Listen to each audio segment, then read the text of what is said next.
Hi friends, ఇదంతా అయింది Vemulawada. About Vemulawada గురించి తెలుసుకుందాం ఫ్రెండ్స్. అబౌట్ వేములవాడ ఎందుకంటే శివరాత్రి పర్వదినాన అందరు వేములవాడకు దర్శనం చేసుకుంటారు. రేపు శివరాత్రి పండుగ సందర్భంగా అందరికీ wish you happy Mahashivratri to everyone. ఓకేనా ఫ్రెండ్స్? అయితే ఇక్కడ చూడండి, ఇప్పుడు మనం వేములవాడను తెలుసుకుందాం. వేములవాడలో ఏమేమి ప్రత్యేకంగా ఉంటాయి అంటే ఆలయాన్ని దర్శించుకోవాలి ఒకటి. రెండవది ఏంటంటే కోడలు కడితే కోటి వరాలు అంటూ చాలామంది ఏం చేస్తారంటే ఆలయంలో భక్తులు చాలామంది కోడలకు పూజ చేస్తూ ఉంటారు. అయితే ఈ వేములవాడని ఏమంటామంటే దక్షిణ కాశీగా, హరిహర క్షేత్రంగా, కోడ కడితే కోటి వరాలు ఇచ్చే వేములవాడ రాజన్న సిరిసిల్ల జిల్లాలోని వేములవాడ శ్రీ రాజరాజేశ్వర స్వామివారి ఆలయం ప్రసిద్ధి. దక్షిణ కాశీగా పేరుగాంచిన ఈ ప్రసిద్ధ శైవ క్షేత్రం మహాశివరాత్రికి చాలా ముస్తాబు చేస్తారు. అక్కడ లైట్ డెకరేషన్స్, శివాభిషేకాలు, కోడెల పూజలు, ఇంకా చాలా దేవాలయాలు ఉన్నాయి. ఆ దేవాలయాలను కూడా దర్శించుకుంటారు అందరూ. అభిషేకాల అనంతరం ఆ రాత్రి అంతా కూడా భజనలతో, జాగరణతో తండోపతండాలుగా వచ్చినటువంటి జనాలందరూ కూడా ఆనందోత్సాహాలతో ఆ రాత్రి అంతా కూడా జాగరణ చేసి స్వామివారి కృపకు పాత్రులవుతారు. దీని గురించి కొన్ని ఆలయ విశేషాల గురించి ఇప్పుడు మనం తెలుసుకుంటాం. ఏంటంటే పూర్వము నారద మహాముని భూలోకంలో సంచరిస్తూ పాపాలతో బాధపడుతున్న జనాలను చూసి, ప్రజలను చూసి, మానవులను చూసి వారికి పాపము ముక్తి కల్పించమని పరమశివుని వేడుకుంటాడట. స్వామి మొదట కాశీ దివ్యమైన క్షేత్రం అందరికీ తెలుసు. ఆ తర్వాత చిదంబరము, శ్రీశైలము, కేదారేశ్వరము మీదుగా వేములవాడకు వచ్చి ఉద్భవించినట్లు అనేక కథలు మనకు తెలియజేస్తుంది. అయితే దక్ష యజ్ఞంలో బాహువులు కోల్పోయిన సూర్యుడు ఇక్కడ ధర్మగుండములో స్నానమాచరించి బాహువులు పొందాడని, అందుచేత దీన్ని భాస్కర క్షేత్రంగా పిలుస్తారని మరొక కథ కూడా ప్రాచుర్యంలో ఉంది. పూర్వం ఈ ప్రాంతాన్ని చెంబుల వాటిక అని పిలిచేవారంట. ఏం వాటిక? చెంబుల వాటిక. అది కాలక్రమంలో వేములవాడగా మారిందంట. ఈ ప్రాంతాన్ని కీర్తి శకం 750 నుంచి 973 వరకు చాళుక్య రాజులు పాలించగా వారిలో మొదటి నరసింహుడికి రాజాదిత్య అనే బిరుదు ఉందని, ఆయన హయములో అంటే కాలములో కట్టిన గుడి కనుక ఇక్కడ శ్రీ స్వామివారు శ్రీ రాజరాజేశ్వరుడు అయ్యారనేది ఇంకొక కథ ఉంది. ఇది ఈ విధంగా ఈ ఆలయం యొక్క విశిష్టత. ఇకపోతే ధర్మగుండం విశిష్టత. వేములవాడ క్షేత్రంలో ఉన్న కోనేరును ధర్మగుండంగా పిలుస్తారు. రాజరాజ నరేంద్రుడు కుష్టి వ్యాధితో బాధపడుతూ ఈ క్షేత్రాన్ని సందర్శించి ధర్మగుండములో స్నానమాచరించడంతో వ్యాధి నయమైనట్లు అక్కడ ఉన్నటువంటి స్థల పురాణాలు చెబుతాయి.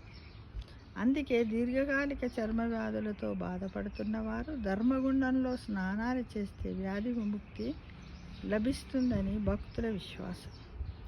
స్వామివారి సన్నిధిలో నిద్ర చేస్తామని మొక్కుకున్న భక్తులు ధర్మగుండంలో పాతకాలమున్నే లేచి స్నానాలు చేసి తడి దుస్తులతో స్వామివారిని దర్శించుకొని తలనీలాలిస్తారు. అనుబంధ ఆలయమైన బద్దిపోచమ్మ వారికి బోనాలతో మొక్కులు కూడా చెల్లించుకుంటారు. ఇవే కాకుండా ఇంకా కొన్ని దేవతలకు కూడా నిలయంగా వేములవాడ ఇంకేమున్నాయి? వేములవాడలో శ్రీ రాజరాజేశ్వర స్వామి వారితో పాటుగా అనుబంధంగా అనంతకోటి పద్మనాభస్వామి, సీతారామస్వామి వారు, వైష్ణవ దేవతామూర్తులు కొలువు తీరడము మరొక విశేషంగా చెప్పవచ్చు. ఇక్కడ ఏంటంటే భీమేశ్వరాలయము, బద్దిపోచమ్మ, నగరేశ్వర, కేదారేశ్వర, వేణుగోపాలస్వామి, మహాలక్ష్మి, కనకదుర్గ, ఇంకా పోచమ్మ, మద్ది పోచమ్మ తల్లి, సీతారామచంద్రస్వామి అగ్రహారము, ఇక శ్రీ జోడాంజనేయ స్వామి దేవాలయాలు కూడా ఉన్నాయండి. ఇక్కడికి వచ్చిన వాళ్ళంటే వేములవాడకు పోయిన వాళ్ళు తప్పకుండా రాజన్నను దర్శించుకున్న భక్తులు అందరూ కూడా ఈ ఆలయాలలో ప్రత్యేకమైనటువంటి పూజలు చేస్తారు. ఎవరైతే కోడల మొక్కుల రాజన్న అని కూడా అంటారు. ఈ వేములవాడలో ఉన్న రాజరాజేశ్వరుని ఏమంటారు? కోడల మొక్కుల రాజన్న. ఎందుకు అంటారంటే ఈ రాజన్న ఆలయంలో తరతరాలుగా విశిష్టమైన ఆచారం ఉంది. ఏంటిదంటే సంతానము లేని దంపతులు తమకు కూతురో కొడుకో పుడితే కోడని కట్టిస్తారని, సంతానం కలిగిన తర్వాత కోడి దూడను రాజన్నకు కూడా సమర్పించుకుంటారు, తెచ్చి కూడా ఇస్తారు. అలాగే పాడి పంటలు పసిపాపలు బాగుండాలని ఇంటి వద్ద పెంచి పోషించిన కోడలను రాజన్నకు సమర్పించి మొక్కు తీర్చుకుంటారు. కోడి మొక్కు చెల్లించుకుంటే కోటి వరాలు ఇస్తాడని భక్తుల యొక్క నమ్మకం. రాజన్న ఆలయానికి చెందిన అద్దె కోడలను టికెట్ తీసుకొని మొక్కు చెల్లించుకునే వెలుసుబాటు కూడా ఉంది. అందరు కోడలు ఇవ్వాలంటే ఇవ్వలేం కదా, అక్కడ కొన్ని కోడలు ఉంటాయి. ఇప్పుడు మనకు అభిషేకానికి టికెట్ ఎలా ఉందో, అర్చనకు టికెట్ ఎలా ఉందో, తలనీలాలకు టికెట్ ఎలా ఉంది, ఈ కోడలను కూడా టికెట్ తీసుకున్నట్టయితే మనకు ఒక కోడని ఇస్తారు. ఆ కోడని పట్టుకొని స్వామివారి మందిరం చుట్టూ, దేవాలయం చుట్టూ మనము 5 చుట్లు, 9 చుట్లు, 11 చుట్లు కూడా వాళ్ళు ఎలా మొక్కుకుంటే అలా తిప్పుతారు. తర్వాత కోడకి కాళ్ళు కడిగి అలంకరణ చేసి తనకు కొంచెము భోజనం కూడా పెడతారు. భోజనం అంటే ఫీడ్ ఉంటుంది కదా, అరటి పండ్లు కానీ లేకపోతే పిండి దాన అంటారు కదా, పశువులకు పెట్టే ఆహారాన్ని ఏమంటాం? దాన అంటాం. అదేంటంటే పిండి. ఏ పిండి? అన్నీ చిరుధాన్యాల పిండే కానీ, వరి పిండే కానీ, గోధుమ పిండే కానీ, కొంచెం చక్కెర, బెల్లము, పండ్లు, రకరకాలైనటువంటి ఆకుకూరలను సన్నగా తురిమి చేసి దాంట్లో వేసి దాన్ని పొడిగా పెట్టకూడదు, కొంచెం కలపాలి. తేమలాగా కలిపి ఒక తట్టలో పోసి దాని ముందు పెట్టి చుట్టూ ప్రదక్షిణాలు చేస్తారు. కోడ చుట్టూ ప్రదక్షిణాలు చేసి ముందు కాళ్ళకు అలంకరణ చేస్తారు, మెడలో దండ వేస్తారు. వాటికి ఏంటిది కొమ్ములు ఉంటాయి కదా, కొమ్ములను పట్టుకుంటారు. తోకతో తల పైన కొట్టుకుంటారు. ఎందుకంటే తోక లోపలే 90 కోట్ల మంది దేవతలు ఉంటారనేది మనకు నమ్మకం కదా, అలా చేసుకుంటారు. ఏదంటే అమ్మవారి కదా, ఇప్పుడు మనం ఏంది గోమాతని ఎలా పూజిస్తామో అలా చేసుకుంటారు. ఇవన్నీ కూడా ఇవి ఇక్కడ వేములవాడలో శివరాత్రి అప్పుడు కానీ ఎప్పుడు సంవత్సరంలో ఎల్లకాలం కూడా ఇదొక దక్షిణ కాశీగా పేరు పొంది ఎప్పుడు పూజలు అందుకుంటూనే ఉంటాడు రాజరాజేశ్వరుడు ఇక్కడ.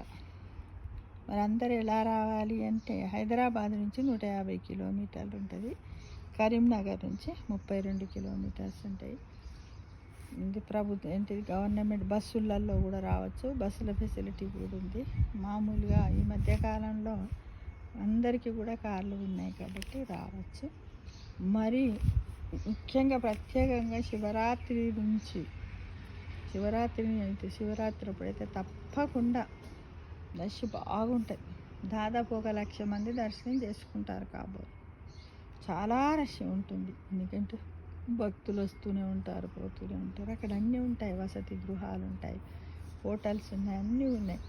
ఈ మధ్యకాలంలో వెబ్సైట్ కూడా ఓపెన్ చేశారు ఫ్రెండ్స్. కాబట్టి మీరు అందరూ కూడా నిద్ర చేయాలనుకుంటే ముందే రూమ్ బుక్ చేసుకోండి. ఆ తర్వాత ఇది ప్రతి ఒక్కటి కూడా వసతులు చాలా బాగున్నాయి. అందరు రండి, రాజరాజేశ్వరిని దర్శించుకొని స్వామివారి కృపకు పాత్రలు కావాలని అందరికి కూడా విష్ హ్యాపీ మహాశివరాత్రి.